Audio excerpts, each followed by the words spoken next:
Good morning, everyone. My name is Jennifer Cross, and I'm here for a feminine moment with Miss Dixie Andelin Forsyth.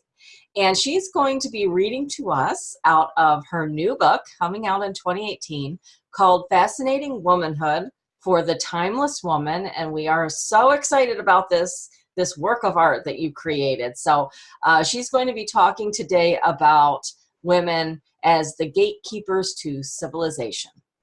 Yeah, this is something it's going to help so many women to understand this. And I normally don't like reading stuff because I'm afraid people will lose attention. But the way this is worded, I really like it.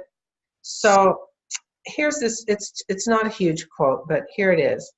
Biologically speaking, women have a higher purpose in life other than simply surviving and maximizing pleasure. They have access to greater meaning by being born female because in the bearing of children, women are thrust into the soul refining responsibility of motherhood. Though we may not succeed in having children or may be unable to, we are emotionally and physically predisposed to the role of mother, whether it is with our own kids or surrogates. We benefit enormously from the experience. It helps us to grow personally in ways that men don't have natural access.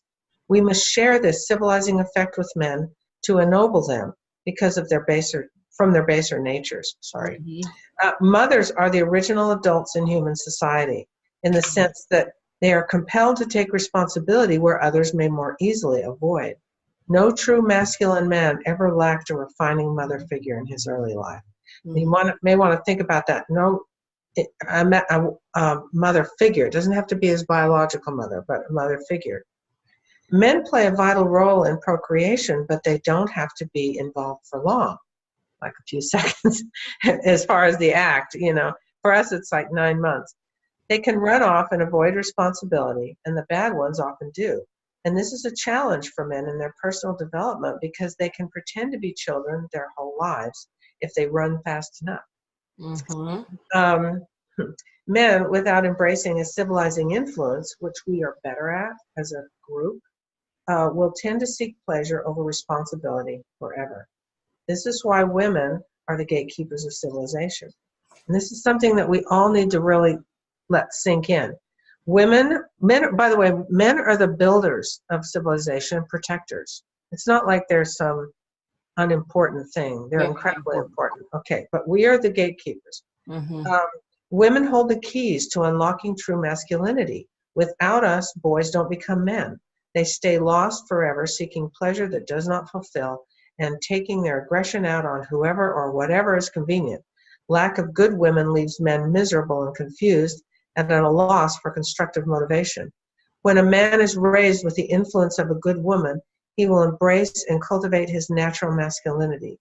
He will eventually find its culmination in a committed relationship with a truly feminine woman. This is the best team possible. When he finds the right woman, he will be willing to risk anything to protect and provide for her. It is the immense joy of a masculine man to fulfill this role. Women inspire masculinity through femininity and by being the ones who are the most focused on building and maintaining relationships. You can bring the most out of your relationship with a man through your example as a feminine woman. And that is why we are the gatekeepers.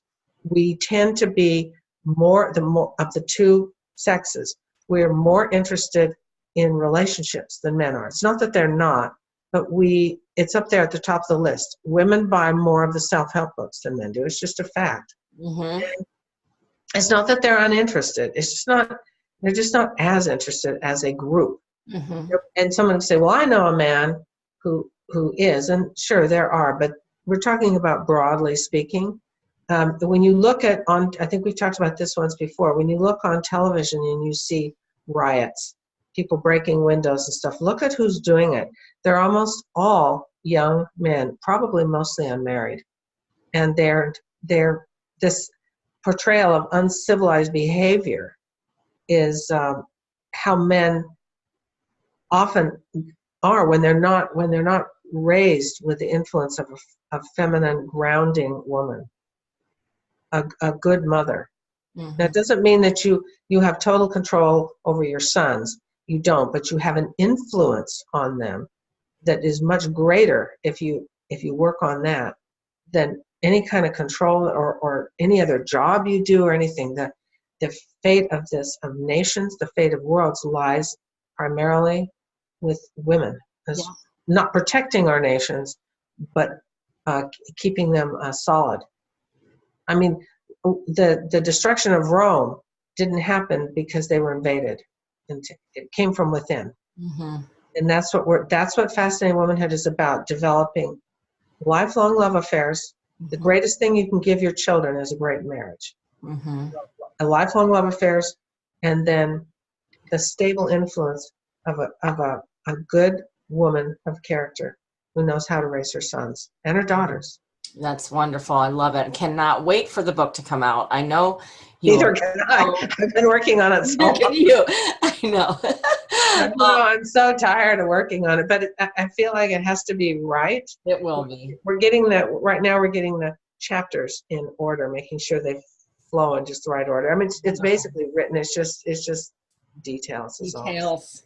Well, thank you so much for your time today. This was really perfectly timed, actually, with what had happened yesterday in Florida. And so yesterday.